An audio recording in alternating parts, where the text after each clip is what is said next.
Assalamualaikum warahmatullahi wabarakatuh.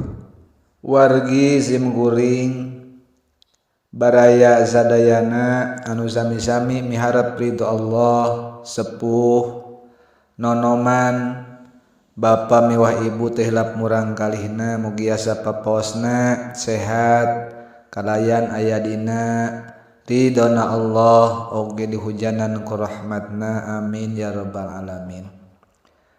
Wargi simkuring baraya sadayana urang sadaya mangga sasarengan emut kana naon rupi perjuangan jungjunan urang sadayana anu teu leupas tina pangdeudeulna sahabat-sahabat jungjunan urang sadaya. Atuh diantawis dina ieu obrolan insyaallah jisim kuring bade medar obrolan sahabat anu paling menarik kanggo diulas.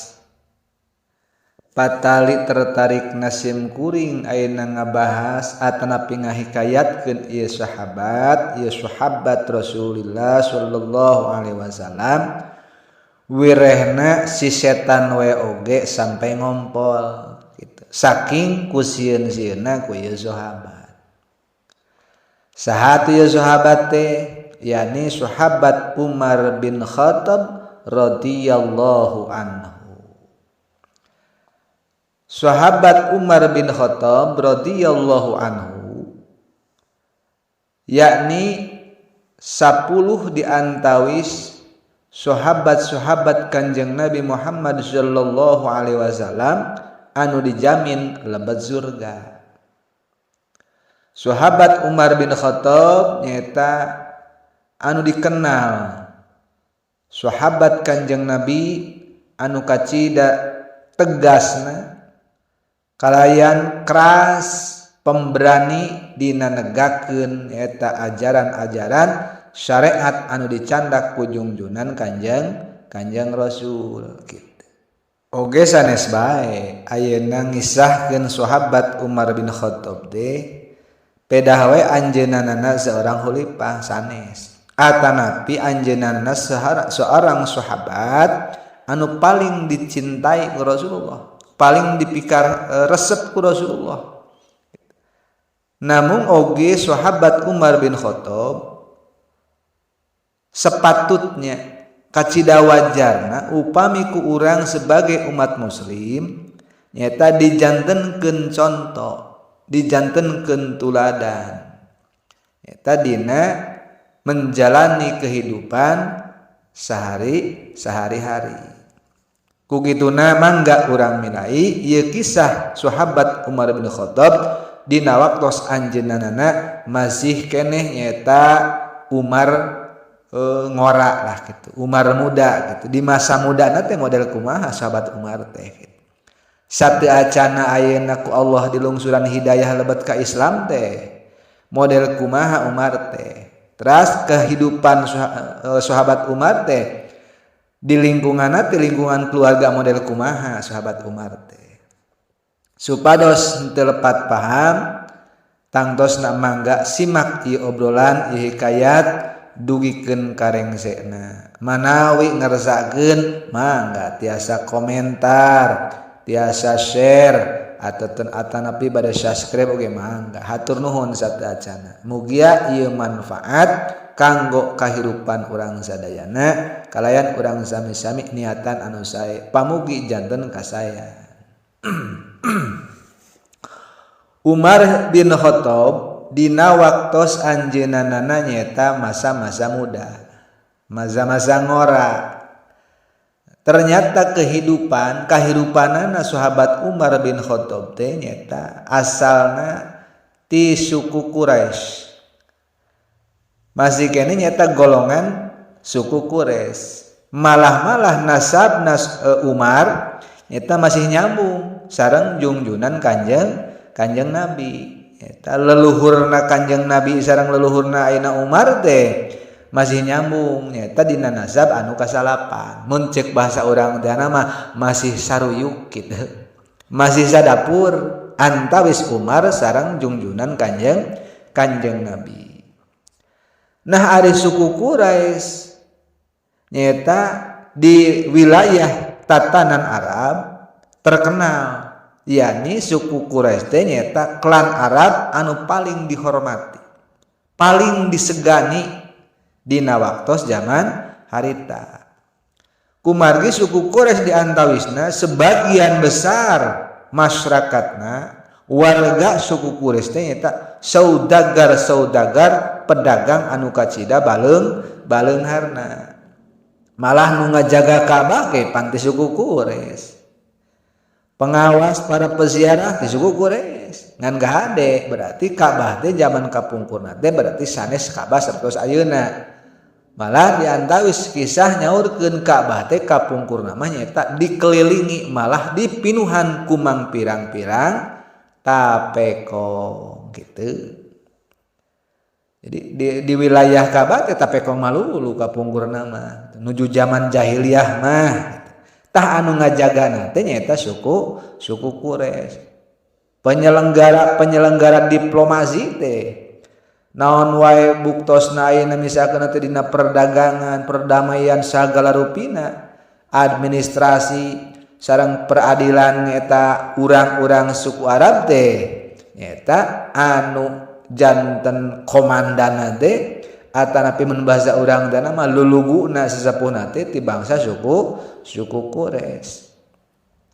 Adapun keluarga Umar sendiri apuntennya wargi semburing sadayana ieu manawi bahasana teh kitu penginten jiga bala-bala gitu campuradut Sundana kasar gitu, kadang-kadang kacampuran oge ku bahasa edek gitu, ku bahasa Gumeden gitu, bahasa gegeden aya Indonesia segala.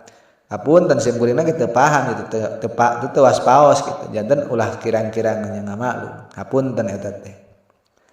Janten intina mah supados rada raos kadanguna entong dipirengkeun lepatna gitu. Hikayatna we urang coang sami-sami Bandungan.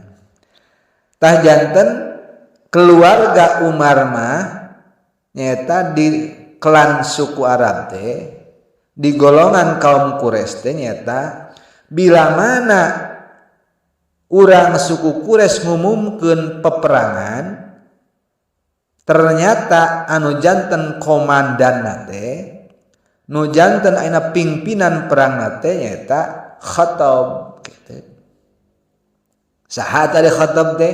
Da pantos nyambung Umar bin Khattab, berarti Khattab teh ramana Umar gitu. Bapana Umar teh Khattab gitu.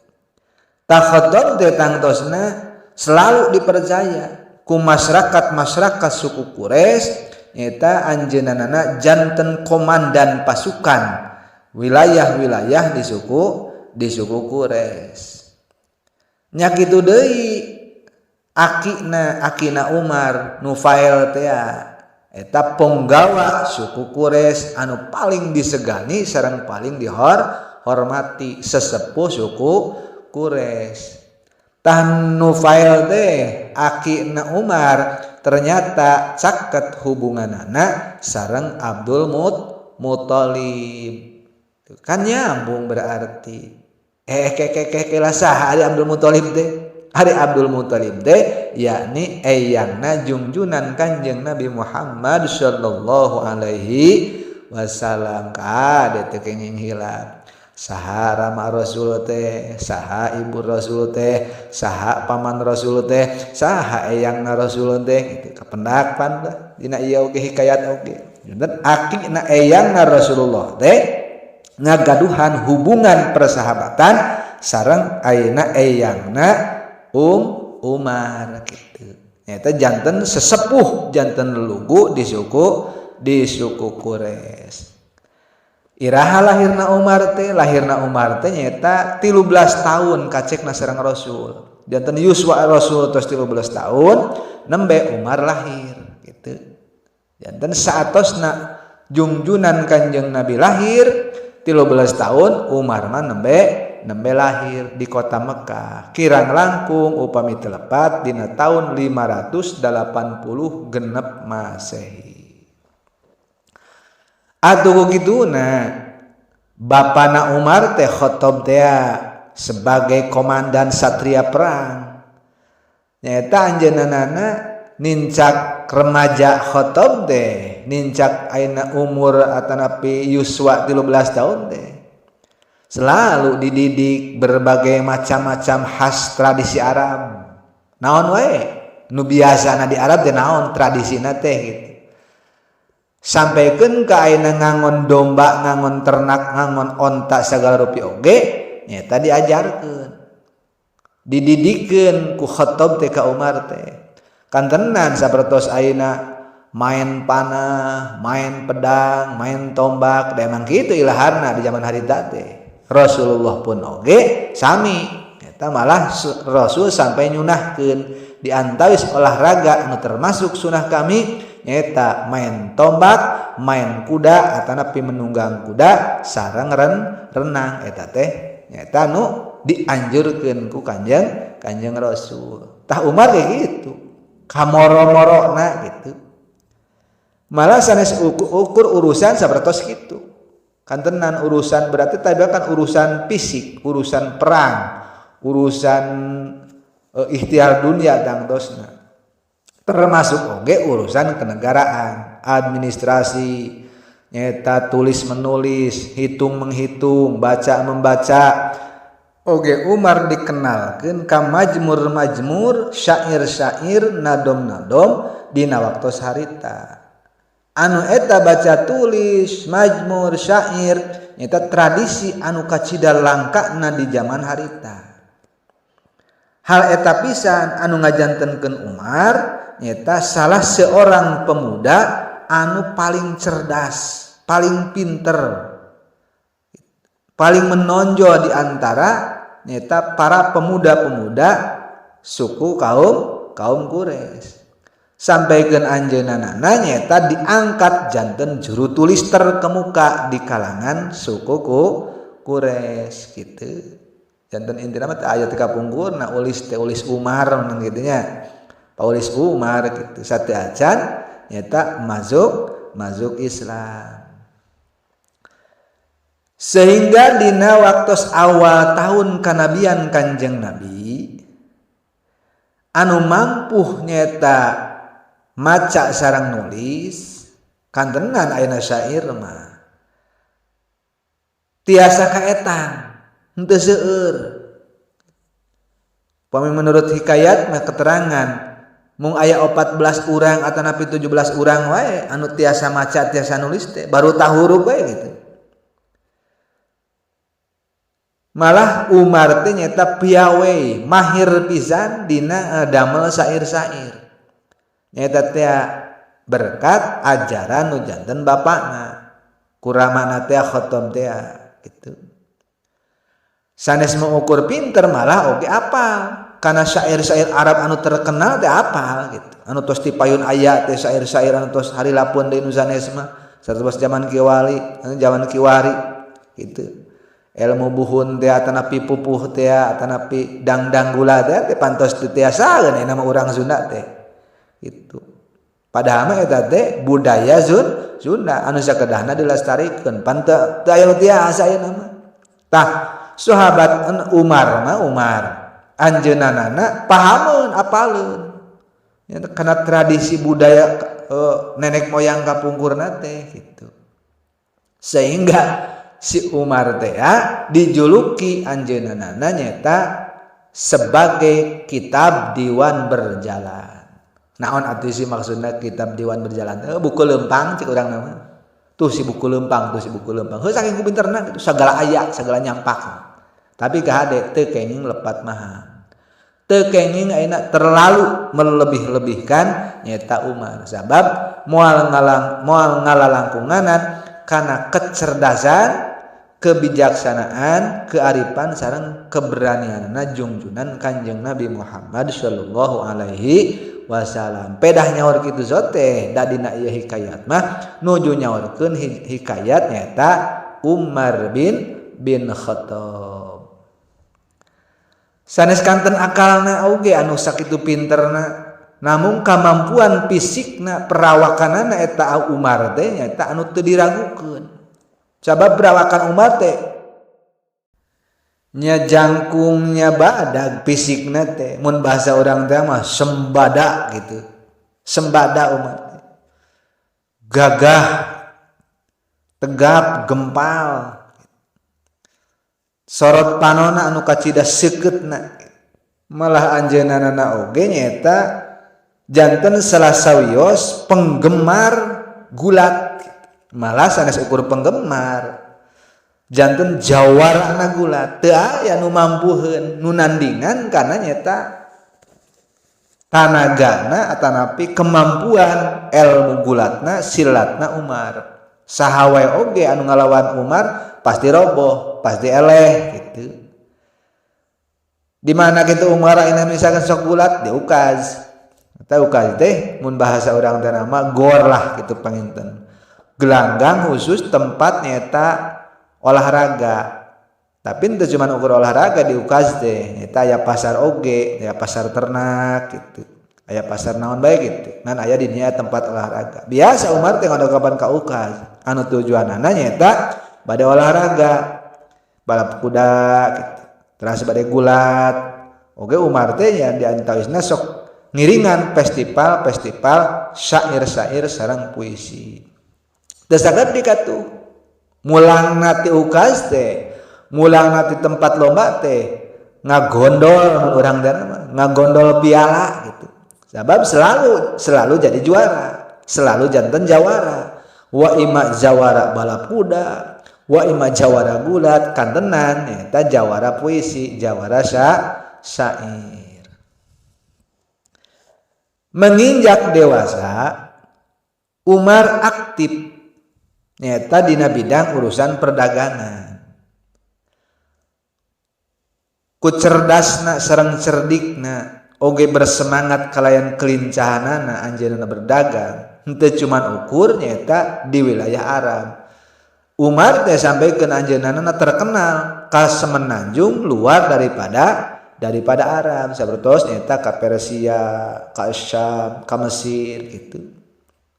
Sanes mengukur keuntungan materi kusababiana ina Umar mun bahasa urang teh nama naon namina teh ngembangkeun usahana ka luar negeri mun ceuk urang nama materi mah tos kantenan untung besar lah gitu.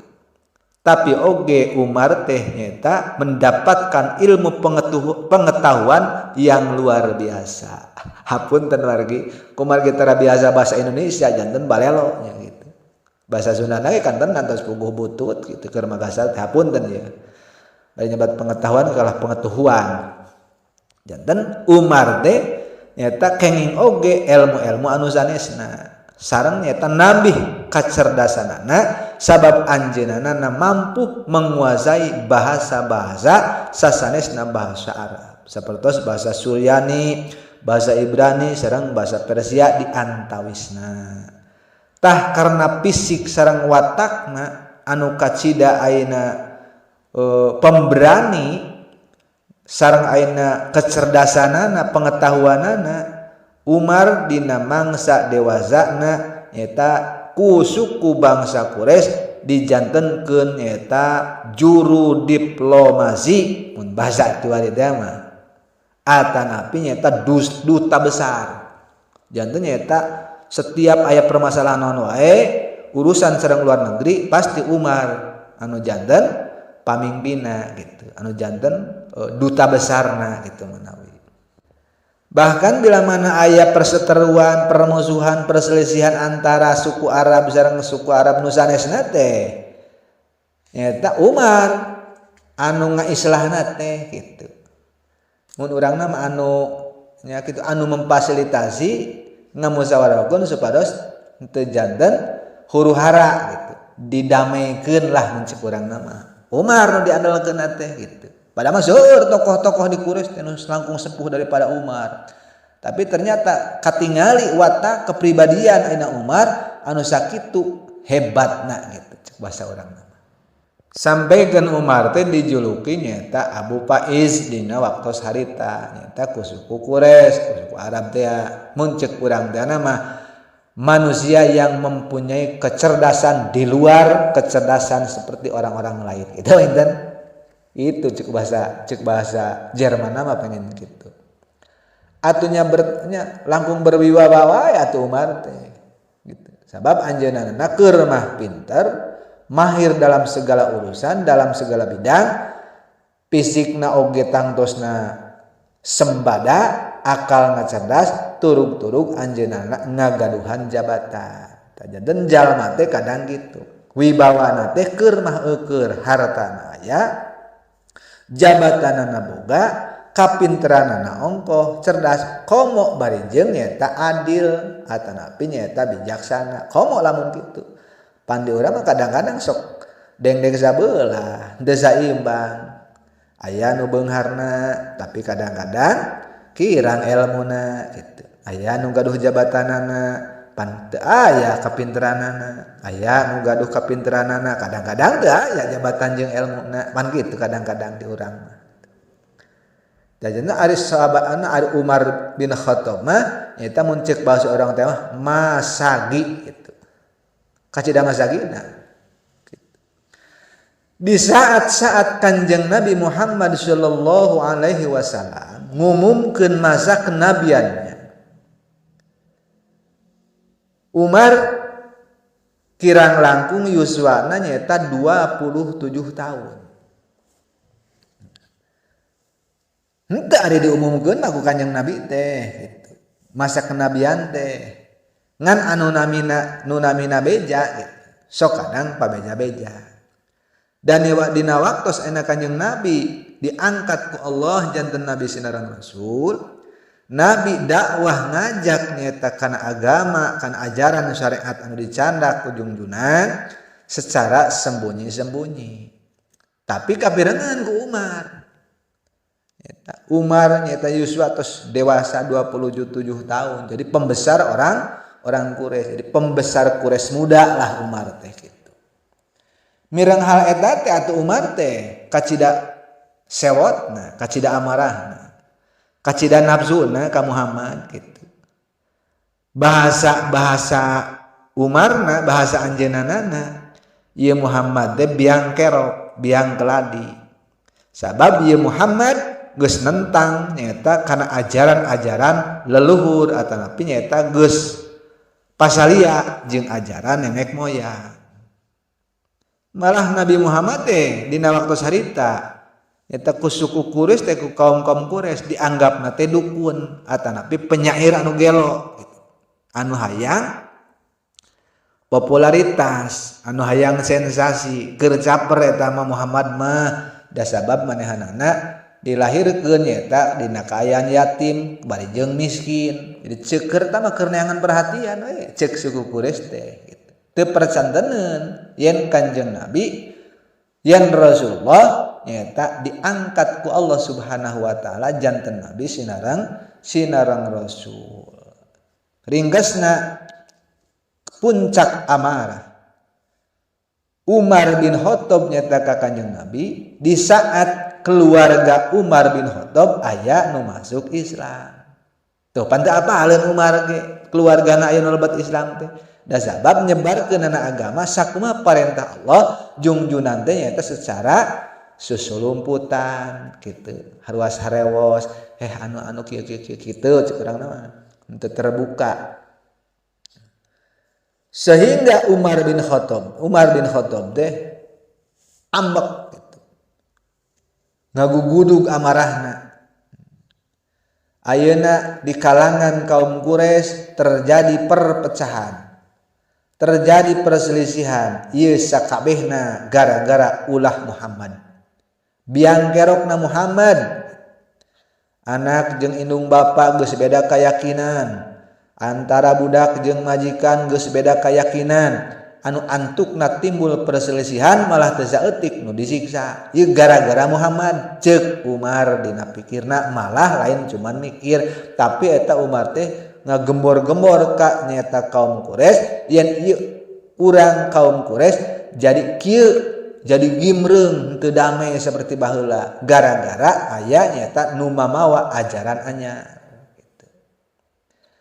Kusabab watak Umar anu kacida kerasna oge sifat anu kacida tegasna akhirna Umar teh mengambil suatu keputusan dina riungan sareng para leluhur sareng para sesepuh lulugu eta kaum Quraisy yen ayeuna nu ngaranna Muhammad harus dihabisi.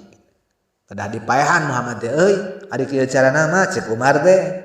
Kan Umar teh ngagaduhan jabatan pangluhurna dina waktu harita teh. Atunya ku kaum Quraisy harita malah lulugu sesepuh kaum Quraisy disatujuan. Malah ayeuna didukungan lulugu nu sanes sesepuh nu sanes teu aya nu wanduneun. Sababna sesepuh nu sanes mah aruningan yen Muhammad teh masih keneh sabondoroyot sareng keluargana saperti tadi. Eta Nufail teh pan masih keneh eta teh sabondoroyot sareng Abdul Muthalib teh yang Rasul gitu. Nah ari Muhammad mah kan jiwana jiwa muda gitu. Janten anu ditonjolkeunna teh keberanian sareng amarahna.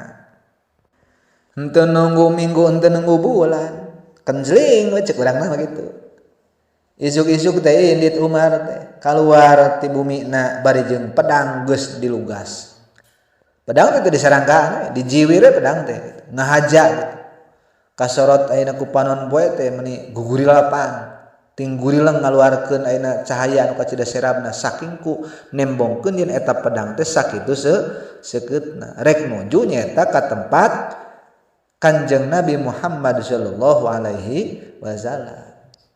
Ari Kanjeng Nabi waktu sarita nyaeta nuju kempel di hiji bumi nyaeta di Gunung Sofa sareng para sahabat. Dina waktu sarita sahabat Kanjeng Nabi atanapi jalmi-jalmi anu tos lebet muslim atanapi tos lebet Islam tos ngiring kana ajakan junjunan kirang langkung 40 jalmi. Istri pamegat eta teh nembe saalit pisan. Umar bin Khattab nuju ayeuna cenah ge leumpang nuju kana tempat anu dianggo ku Rasulullah sareng para sahabatna dianggo kempel dianggo ngarariung biasa panginten ngabahas tentang ayeuna agama ngabahas tentang penyebaran agama kedah kumaha urang carana kitu panginten. Di perjalanan Umar bin Khattab teh papendak sareng Nuaiman bin Abdullah kuno Aiman tadi taros mereka mana cek urang nama ringkas nama gitu cek Umar teh kuring rek ngadatangan Muhammad sabab Muhammad geus wani ngajarkeun jeung wani ngajak-ngajak ka kaum Quraisy supaya nuturkeun kana agama manehanana supaya nyembah kana nyaeta pangeran nu disembah ku manehanana. Jadi kami teh teu tarima ayeuna genjleungna kaum Quraisy perselisihan, permusuhan, pacengkadan ayeuna rame di kaum Quraisy teh gara-gara Muhammad. Biangkerona teh kan Muhammad. Cek Umar ka nyaeta Nuaiman teh. Cek Nuaiman ade tong gagabah. Nyieun keputusan ulah gagabah Umar. Sabab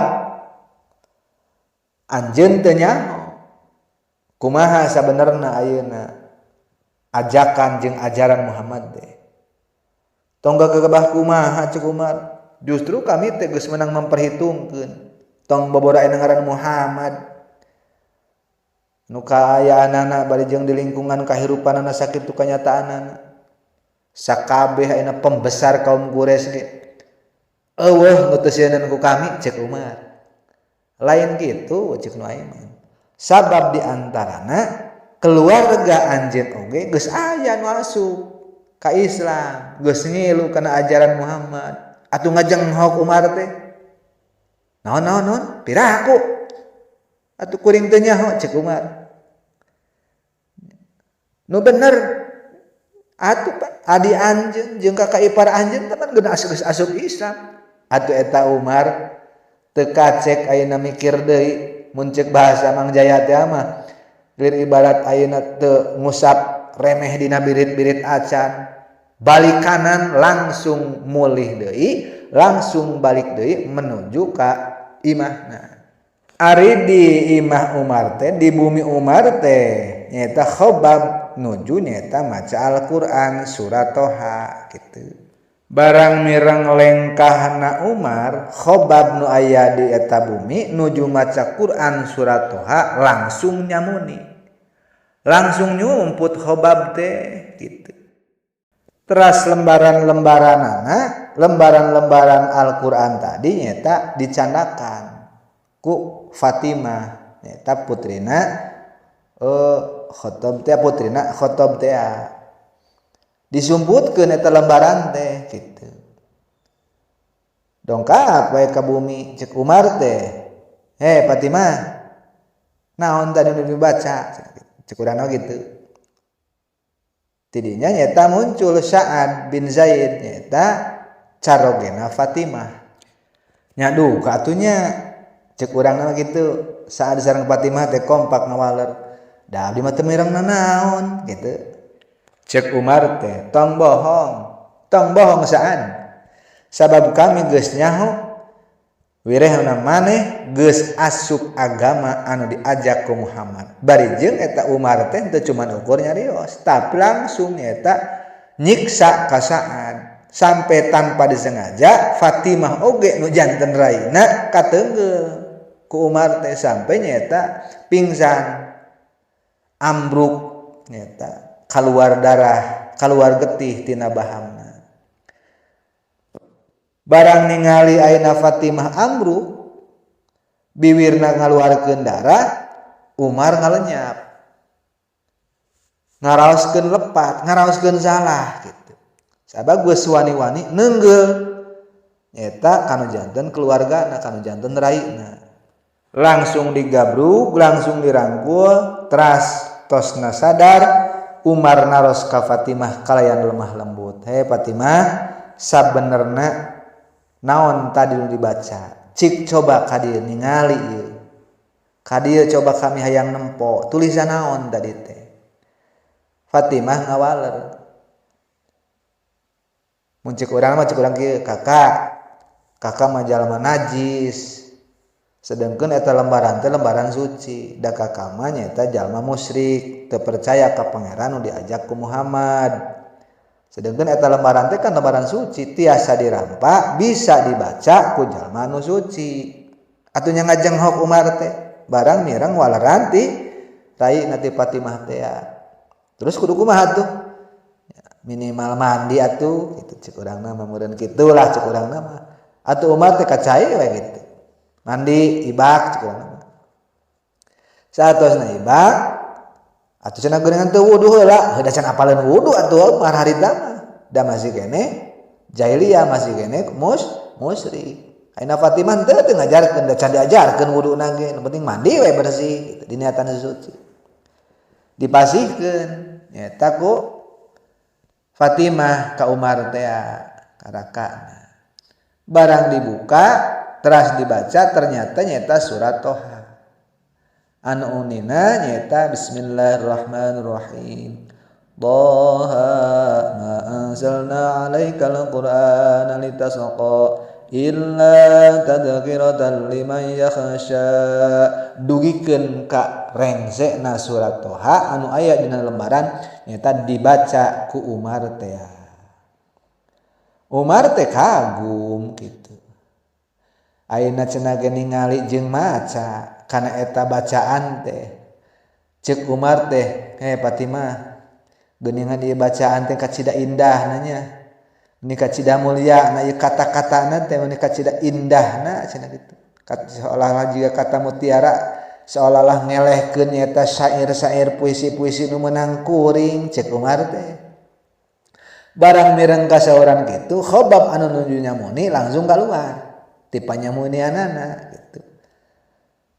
Langsung nyarios ka Umar teh.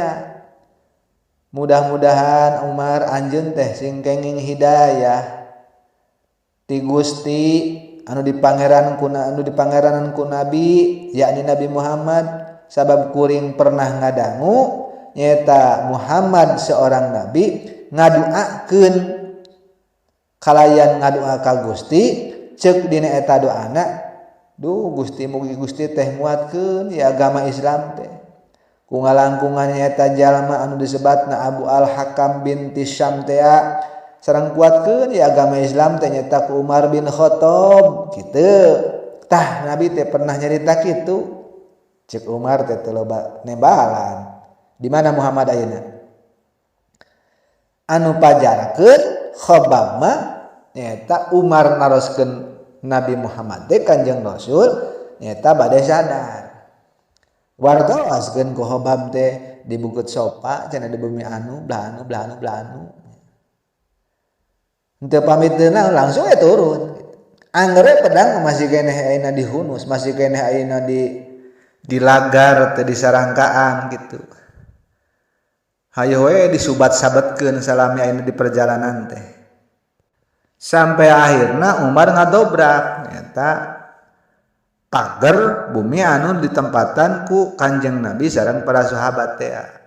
Sahabat nu aya di bumi teh atupan reuaseun terangeun yen Umar ayeuna cenah ngajorag kadinya. Ditoong ternyata katingali Umar keur ngalagar pedangna anu sakitu sekeutna guguri lapan kasorot ku panon poe.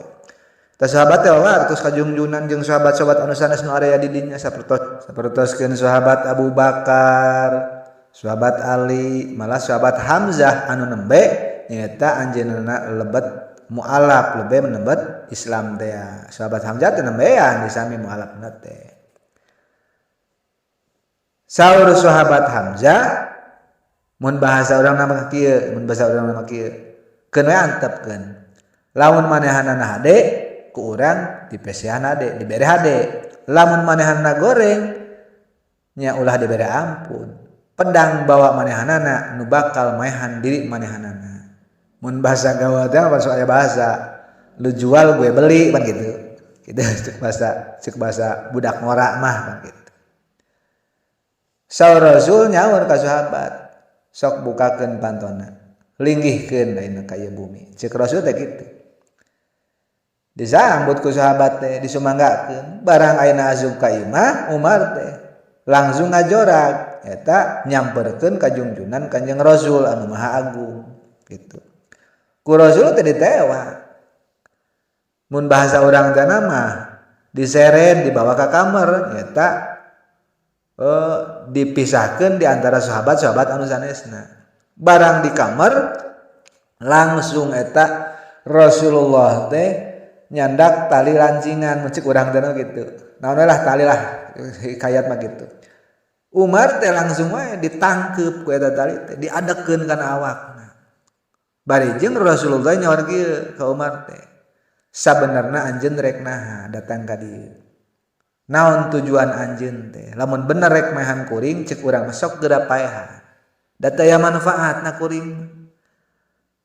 Cek Umar ringkesna carios kami datang ka ieu tempat ngadatangan anjeun lain rek naha tapi kami hayang asup agama anjeun yakni agama Islam. Tuyun kami nyata keur maca syahadat.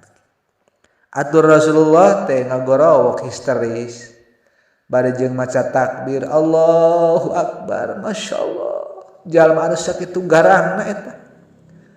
Berkahna junjunan Kanjeng Rasul, akhlakna anu sae, sifatna anu sakitu, welas asihna. Allah maparinan hidayah ka Umar, jalma anu pangbengisna di zaman jahiliyah.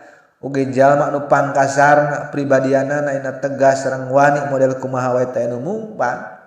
Ternyata di payunan Rasulullah sakitu lemah lembutna malah anjeunna langsung tunduk hoyong dipimpin maca syahadat ku Rasulullah. Atuh sahabat anu di luar kamar teh sami sujud syukur terangeun pahameun bila mana mireng Rasulullah maca takbir berarti itu seseorang udah masuk Islam. Alhamdulillah. Saatosna lebat Islam, Umar teh naroskeun ka bapakna ka Khattab teh. Pak, ari di Mekah di kaum Quraisy sok tukang gosip. Berarti aya di baheulana tukang gosip teh. Nah, geuningan manehna nanyakeun tukang gosip, cek Khattab teh kitu. Cek ramana teh. Ya, kuring rek nyieun gosip lah gitu. Nya cenah tukang gosip mah tuh si Jamil bin Amar gitu. Datang mereka Jamil bin Amar Umar teh gitu. Bari jeung nyata dituturkeun ku putra Umar teh Abdullah. Cek Umar ka Jamil bin Amar teh, "Heh, Jamil. urang sebenarnya geus asup Islam sok pangbejakeun pangsebarkeun eta jami teu nembalan seolah teu meurasea gitu sakitu ayeuna Umar teh pembesar di kaum Quraisy teu dipeurasea ku jami koloyong we indit teh imahna bobodo kunyuguhan indit barang ayeuna mireng eta ngadangu yen pengakuan pribadina Umar kami geus asup Islam eta si jami indit eta inditna jami teh dituturkeun ku Umar teh da keheul oge koplok teh jelema teu gabergarasaan kami teh nembalan hanteu nyebutnya hanteu nyebut embung hanteu kapugu atuh bisi hayang diburuhan mah pan kitu pan tukang gosip oge pan hayang teh hayang diburuhan ringgeusna carios datang si jami teh nyaeta ka Mekah ka Ka'bah langsung manehana bewara dina mimbar nyaeta di kumpulan kaum-kaum Quraisy ceuk si eta jami teh kuring ngabejakeun yen si Umar teh mah geus asup Islam geus asup agama musyrik geus asup agama murtad eta mah geus lain agama urang deui ceuk si Jamil teh atuh Umar teh reuwas titukangan kaum-kaum teh ngagorowok Jamil kami mah lain murtad tapi kami ternyata geus asup kana agama anu hak kami geus ayeuna nyekel atanapi geus ngilu ka agama nu dibawa ku Nabi Muhammad yakni agama Islam sok ayeuna maraneh rek kumaha kitu anu akhirna terjadilah perkelahian eta gerlut cek bahasa urang teh mah di dinya teh sambekeun Umar teh limpeuh da ngalawan jalma puluhan malah ratusan kaum Quraisy nu aya nuju kumpul di eta Ka'bah teh di eta lingkungan Ka'bah anu akhirna ditulungan nyaeta ku hiji aki-aki ku hiji bapak-bapak urang Yaman ceuk eta bapak rek naha aya naon maksudna ieu teh pang ayeuna papasian kieu teh naon untungna mehan ieu jelema ayeuna ieu jelema ieu Umar milih agama anu dibawa ku Muhammad jangan anjeunna jangan urang teu jadi masalah engkeun nah ringkes caritana eta Umar teh seolah-olah disalametkeun ku eta bapak-bapak urang Yaman teh anu dikenal nyaeta Al-As bin Wa'in Umar sangat dikenal. Sahabat Umar kacida terkenalna. Nyata sampaikan Ibnu Abbas nyaurkeun yen Umar teh sahabat Umar teh pembela umat Islam, perlindungan nyata keur anak-anak yatim, oge perlindungan keur kaum-kaum anu lemah. Oge Umar nyata dikenal jalmina tegas keras tapi kacida adilna kacida arif sareng bijaksana dina mingpin oge tangtosna Umar teh kacida mikanyaahna ka jalma-jalma anu lemah utamina yakni kaum muslim anu ditindas dina waktos harita atuh sahabat Umar saking nyeta ku bebelaanana kana agama anu dicandak ku Rasulullah sehingga Umar ngagaduhan gelar dijuluki nyata Al-Faruq aya anu nyaurkeun Abu Hafs aya anu nyaurkeun gelarna nyata Asyadullah eta gelar-gelar Umar bin Khattab anu dipasihkeun nyata ku junjunan Kanjeng Nabi Muhammad sallallahu alaihi wasallam upami gelar Asadullah mah nyata gelar ti urang Arab anu pihartieunana nyata singa padang pasir. Nah sabab nyata sahabat Umar teh disebatkeunana singa padang pasir anjeunana nyata pangmahirna dina urusan main pedang.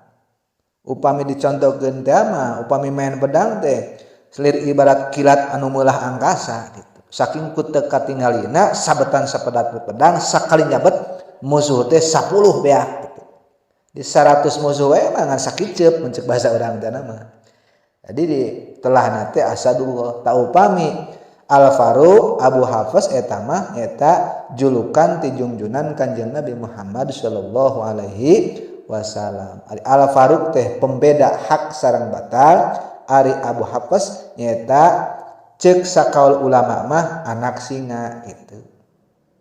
Sabab pernah kajantenan nyata Umar nalukeun kuda anu nuju ngamuk tanpa nanaon gitu. Aisyah Rasul mah Abu Hafs teh nyata ramana Siti Hafsah anu ditikah ku Rasulullah kitu manawi.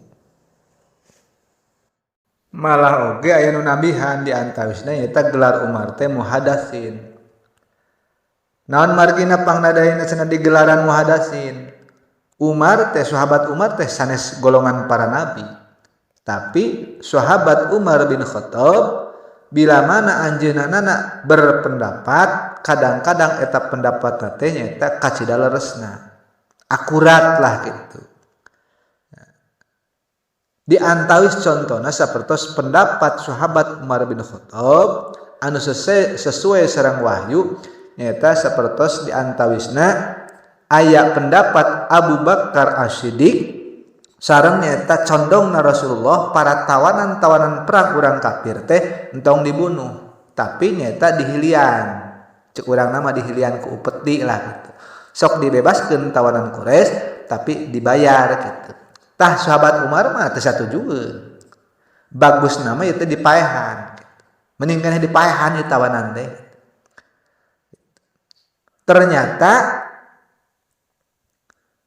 lungsur wahyu ti Allah ngauningakeun yen ieu tawanan teh nyaeta lebih baik dipaehan sabab lamun teu dipaehan ternyata ieu tawanan teh pimpinan kaum Quraisy nu bakal mimpin ngalawan deui nyaeta ka umat muslim sabab pamimpin eta teh ditawan moal mungkin manehanana sadar atanapi ngilu memeluk agama Islam tapi bakal munafik teu diantawisna eta nu bakal mimpin nyaeta perang Uhud ayeuna sampaikeun eleh teh eta teh balas dendam kaum Quraisy pimpinan tawanan perang anu baheula dibebaskeun dihilian ku upeti gitu.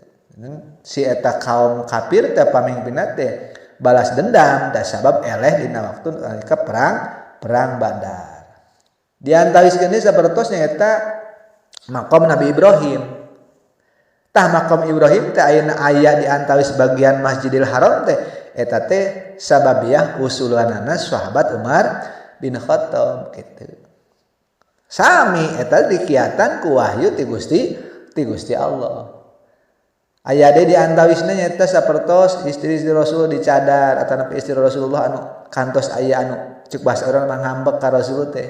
Pandi nasehatana teh kan ku sahabat Umar. Ternyata lungsur kan hukum ti Allah. Sapertos kedah dicadar. Sapertos hukum istri teu kenging nyaeta ngalawan ka suami. Kitu eta teh di antawisna ayat cocokna sehingga digelaran Umar teh nyaeta muhadasin. Sanes golongan para nabi tapi pendapat Umar sok kadang sesuai sareng wahyu Allah Subhanahu wa taala. Kahemana kadeudeuhna sahabat Umar bin Khattab tangtosna mugia janten pembelajaran, janten contoh, janten tuladan kanggo umat muslim sadayana.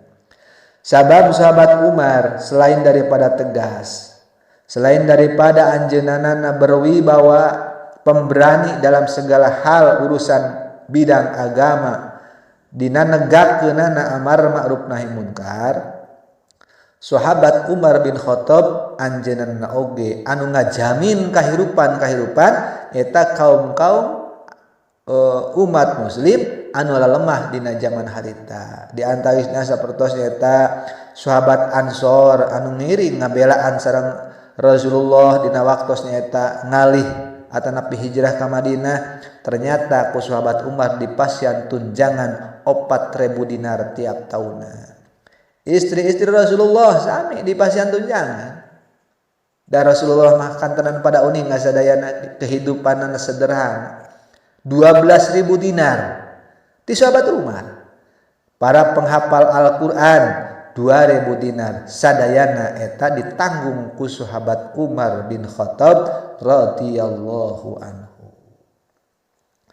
Kantenan keberanianana, kategasanana dina nanjeurkeun hak intina teu aya kalimah sareng teu aya kata kumaha engke teu we.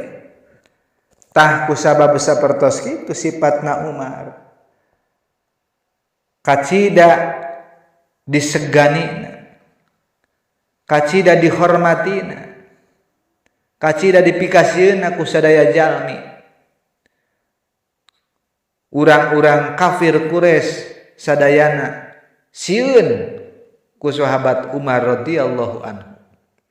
Bahkan tong boboro umat manusia, setan pun, jin pun sieuneun ku sahabat Umar bin Khattab. Nembe mireng ayeuna cenah ge lengkah sikieuna sahabat Umar, nembe mireng lengkahna wungkul, eta si jin geus lumpat. Si setan teh geus nya namina teh geus poporose gitu. Malah cek kasarna mah bila mana ayeuna mireng lengkahna sahabat Umar teh eta si jin si setan teh mun bahasa edegna mah mengendap-endap gitu, keketeyepan di balik tembok, keketeyepan di balik kayu gitu.